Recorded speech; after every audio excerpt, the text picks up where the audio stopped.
केतन अग्रवाल हत्या प्रकरणात एक नवी माहिती समोर आली आहे। लग्न जुळवून देण्यात महत्त्वाची भूमिका बजावणाऱ्या मित्तल कुटुंबियांचीही यात जबाबदारी असल्याचा आरोप केतन अग्रवाल यांच्या वडिलांनी केला आहे। सिया संस्कारी आणि चांगल्या स्वभावाची खात्री दिल्यानंतरच हे लग्न जुळवण्यात आल्याचा दावा त्यांनी केला। त्यामुळे या प्रकरणात आता मित्तल कुटुंबियांच्या भूमिकेवरही प्रश्नचिन्ह उपस्थित केलं जात आहे। केतन अग्रवालच्या हत्येला आज महिना पूर्ण झालाय।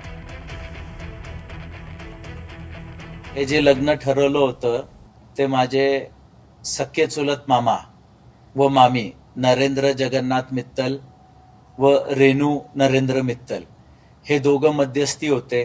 त्यांनी आम्हाला ॲश्युरन्स गॅरंटी या पण अजून काही शब्द असतील ह्याच्यातले ते घेऊन करायला पाहिजे की त्यांनी एवढी खात्री दिली आम्हाला की ही मुलगी तू आमचीच मुलगी समज।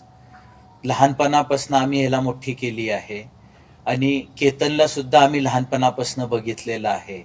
ही मुलगी खूप संस्कारी आहे, खूप चांगली आहे। आम्हाला एवढी खात्री दिली की तू त्यांच्याकडे बघूच नको, तू आमच्याकडे बघ, आमची मुलगी आहे समजून घे। एवढी खात्री दिल्यानंतर आम्ही ह्या दोघांचं जुळवायला गेलो।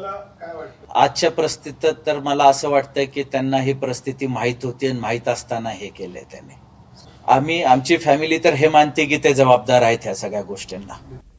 आज माझा 26 वर्षाचा मुलगा, मी त्याला एवढं शिक्षण दिलं, एवढं व्यवस्थित त्याला पाळलं पोसलं की तो म्हातारपणी मला सांभाळेल, तो माझ्या आर्थीला खांदा देईल। पण माझी परिस्थिती आली की मी त्याच्या आर्थीला खांदा देतोय।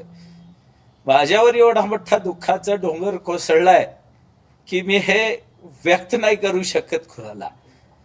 आणि माझी फक्त सगळ्यांना हे हात जोडून विनंती आहे आपल्या सगळ्यांना समाजाला की अजून एक केतन जाऊ नये, असं घडू नये की आज माझा मुलगा गेलाय, अजून कोणाचा मुलगा या मुलगी ह्या घटनामुळे अगर त्यांना ते मुलगा मुलगी पसंत नसेल तर त्यांनी नाही म्हणून सांगावं स्पष्ट।